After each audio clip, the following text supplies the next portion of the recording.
এই প্রশ্নটি 2024 সালে চট্টগ্রাম বোর্ডে আসছিল। তো আমি একটু ঘুরাই আবার তোমাদেরকে প্র্যাকটিস করাচ্ছি। কারণ আইসিটি প্রশ্ন হুবহু আসে না। চট্টগ্রাম বোর্ডে নাম্বারে বলছিল যে উদ্দীপকের মানে এই টেবিলটার HTML কোড লেখো। HTML লিখতে পারলে তুমি ৩ পাবে। কিন্তু নাম্বারে আমি আবার একটু মডিফাই করে প্রশ্ন করেছি যে টেবিলটির কলামকে রো এবং রোকে কলাম করে HTML করো। মানে আমি যদি তোমাদেরকে HTML করতে বলি তোমরা কিন্তু অবশ্যই এটা HTML করতে পারবে। কিন্তু যদি টেবিলটাকে ঘুরাইতে বলি, রোকে কলাম, কলামকে রো করতে বলি, অনেকেই কিন্তু টেবিলটা ঘুরাইতে পারবে না, কিন্তু HTML পারে। এখন ধরো তুমি HTML পারো কিন্তু তুমি টেবিলটাকে ঘুরাইতে পারলা না। HTML শিখেও তো লাভ হলো না। তো আমি এখন তোমাদেরকে শেখাবো কিভাবে টেবিল ঘুরাইতে হয়। তারপরে আমি সমাধান করে দিচ্ছি। আর তোমরা যারা 25 সালের পরীক্ষার্থী আছো তোমাদের সুবর্ণ একটা সুযোগ দিয়েছি। সেটি হচ্ছে অনেকেই আমাকে অনুরোধ করে যে স্যার একটু সম্মানী কমায় নেন। ধরো তোমরা যারা 25 সালের পরীক্ষার্থী বা যে সালের পরীক্ষার্থী হও না কেন তোমাদের আইসিটি ফুল কোর্স একটা সম্মানী ছিল। সেটা কমায়ে এখন তোমাদের অনুরোধে ১ মাসের জন্য মাত্র ৪৯৯ টাকা, ৫০০ টাকায় পুরো বই শিখতে পারবে। তো এখানে কি, কি থাকবে আমি বলি। ভর্তি হওয়ার সঙ্গে, সঙ্গে তোমাকে কিছু দলিলপত্র দেওয়া হবে। যেগুলো মানে একদম মুখস্থ না। যেমন হচ্ছে ক, খ। এই ক, খর এই পিডিএফ দেওয়া হবে যেগুলো পড়লে ১০০% কমন উপযোগী। আর এখানে এমসিকিউ আছে ব্যাখ্যা সহ। মানে আমরা তো জানি যে আইসিটি প্রশ্ন হুবহু আসে না। এখন আমি তোমাকে ৫০ টা এমসিকিউ দিলাম। যদি ৫০ টা না আসে, এই কারণে তোমাকে এমনভাবে শেখানো হবে যে পাশে ব্যাখ্যা দেওয়া থাকবে। একটা প্রশ্নের পাশে একটা ব্যাখ্যা। ওই ব্যাখ্যাটা পড়লে ওই ধরনের প্রশ্ন হুবহু না আসলেও তুমি পারবে। তো খুবই কার্যকরী। এটাও দেওয়া হবে। আর এসবের জন্য আলাদা কোনো টাকা দিতে হবে না।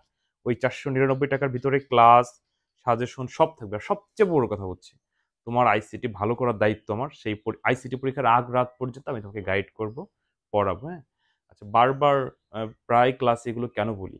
বলি হচ্ছে তোমরা বোঝো না, অনেকে আছে স্যার পারি না, কি করব? আরে ভর্তি না হলে পারবা কিভাবে? আবার অনেকে আছে ধরো সারা বছর বিভিন্নভাবে সময় ব্যয় করছে, অর্থ ব্যয় করছে কিন্তু ভালো শিখতে পারে নাই। কিন্তু শেষ মুহূর্তে এসে রিভিশন ব্যাচে একটু ভর্তি হয়ে দেখো। তোমার কাছে আইসিটি হবে সবথেকে সহজ এবং মজার সাবজেক্ট। তো বিস্তারিত জানতে আমার এই নতুন হোয়াটসঅ্যাপ নম্বরে এসএমএস দিও। আমি আর বেশি কথা বললাম না। তো আমরা ক্লাসে শুরু করি। দেখো, তো এইচটিএমএল তো তোমরা সবাই পারবে, কিন্তু এই টেবিলটা ঘুরাইতে পারবে না, তাই তো? তো আমি টেবিলটা একটু ঘুরাই, দেখাই তোমরা ঘুরাইছো কিনা। যদি ঘুরাই থাকো আমার সাথে মিলাও।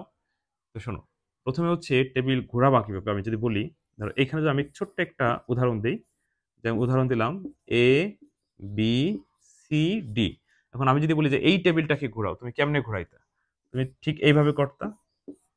মানে আমি যদি বলি যে রোকে কলাম, কলামকে রো করো, মানে যারা যারা সারি আকারে আছে তারা কলাম আকারে হবে, যারা যারা কলাম আকারে আছে তারা সারি আকারে হবে। তো এখানে আমরা দেখতে পেলাম যে সারি আকারে ছিল এ বি। তো সারি আকারে যদি এ বি থাকে তাহলে কলাম আকারে হবে। তাহলে এ বি নিচে হয়ে যাবে, মানে পাশাপাশি ছিল এখন নিচে হয়ে গেছে। আবার নিচে নিচে ছিল কি এসি, তাহলে এসি আবার পাশাপাশি হবে। তো এইটাকে বলা হয় টেবিল ঘুরানো, অর্থাৎ কলামকে সারি, সারিকে কলাম। বুঝতে পারছো কিনা বলো তো? ঠিক একইভাবে এইটা আমরা ঘোরাবো। যেমন আমরা দেখতে পাচ্ছি এ বি নিচে নিচে, এই যে সিডি নিচে নিচে, তাহলে এখন এইটা হবে পাশাপাশি, তাহলে কেমন হবে? কিন্তু এটা তো তোমরা বলতে পারো স্যার এটা তো সহজ, কিন্তু এখানে তো সহজ না, প্যাচ থেকে গেছে। কোনো প্যাচ নাই। দেখো এ এখানে কলাম আকারে ২ ঘর দখল করছে, এবার এই জায়গা সারি আকারে ২ ঘর দখল করবে। যেমন এখানে বি, বি হচ্ছে সারি আকারে ২ ঘর দখল করছে, এখানে কলাম আকারে ২ ঘর দখল করবে, বুঝছো? আচ্ছা কেমনে? এই যে, তাহলে এখানে হলো এ, এইখানে হলো বি, এখানে হলো বি। আর এই যে আমরা দেখতে পাচ্ছি এর নিচে সি, সির নিচে ডি, তাহলে এবার পাশাপাশি হবে সি ডি। দেখছো? তো এবার মানে ওই যে মানে শুধু এইচটিএমএল করতে বললে গতে এটার এইচটিএমএল করলা। আর এই জায়গা বলছিল টেবিলটার কলামকে রো, রোকে কলাম করো। আমরা টেবিলের সম্পূর্ণ টেবিলটাকে ঘুরাইছি, এই রোকে কলাম করছি, কলামকে রো করছি। দেখছো? এখন তোমরা যারা এইচটিএমএল পারো এই টেবিলটার এইচটিএমএল ও করতে পারবা, এইটারও করতে পারবা। কিন্তু আগে দেখা যাচ্ছে যে অনেকে এইচটিএমএল পারতা, মানে এইটা গ পারতা, ঘ পারতা না। কিন্তু এখন আমার মনে হয় যে এইটা পারবে। আমি যদি নাও করাই দিই তাও পারবে। এখন আমি ধরো এটা করাই দিচ্ছি, একটু দেখো। আমি তোমাদের একটু ধরাই দিই, তোমরা নিজেরাই পারবে। কিন্তু যদি কোনো শিক্ষার্থী মানে এখনো এই এইচটিএমএল এর এই এতই স্বাভাবিক সহজ একটা এইচটিএমএল যদি করতে না পারো, তাহলে আমি যত ভালো করে এই ক্লাসে বোঝাই না কেন অনেকে বুঝতে পারবে না, কারণ তার তো বেসিকই দুর্বল। এই কারণে আমার ওই কোর্সে ভর্তি হওয়ার সঙ্গে সঙ্গে ৩৫টা বেসিক ক্লাস ২০ মিনিট করে দিব পুরো বইয়ের সকল অধ্যায়ে। এই কয়টা ক্লাস করলে মানে ১০-১২ ঘন্টা সময় ব্যয় করলে পুরো বই তার হাতে মুঠে চলে আসবে। আচ্ছা, তো এবার দেখো আমি এটার এইচটিএমএল করি। তোমরা জানো যে কোনো এইচটিএমএল এ কোন পর্যন্ত লিখতে হয়? বেসিক ট্যাগ বডি পর্যন্ত লিখতে হয়। উপরেটা আমি লিখলাম না কারণ এটা বাধ্যতামূলক সবসময় লিখতে হয়। বডির পরে আমরা টেবিল হাত দেবো, টেবিল বর্ডার লিখবো। তো টেবিল বর্ডার লেখার পরে এখানে কয়টা সারি আছে আমরা দেখতে পাচ্ছি। এই টেবিলটাই হচ্ছে তোমার দুইটা সারি আছে, এই যে একটা সারি, এই যে একটা সারি। এই টেবিলটা যখন করতা তখন এখানে কিন্তু তিনটা সারি, এই যে একটা সারি, এই যে একটা সারি, এই যে একটা সারি। তো দুইটা সারি মানে কি, এই টেবিলটার দুইবার টিয়ার শুরু হবে, মানে দুইবার টিয়ারটা শুরু হবে, দুইবার শেষ হবে। আর ওই টেবিলটা যখন ইস্তেমাল করতো তাহলে তিনবার শুরু হতো, তিনবার শেষ হইতো। আর এই জায়গায় প্রথম সারিকে, এই যে বোঝার চেষ্টা করো, এইটা হচ্ছে প্রথম সারি, অর্থাৎ এর কাজ করতে হবে, বির কাজ করতে হবে। আর দ্বিতীয় সারিতে শুধু সির কাজ করতে হবে আর ডির কাজ করতে হবে। এখন প্রথম সারিতে যখন তুমি এর কাজ আর বির কাজ করবা, এটা হলো রো স্পেন টু, এটা কল স্পেন টু।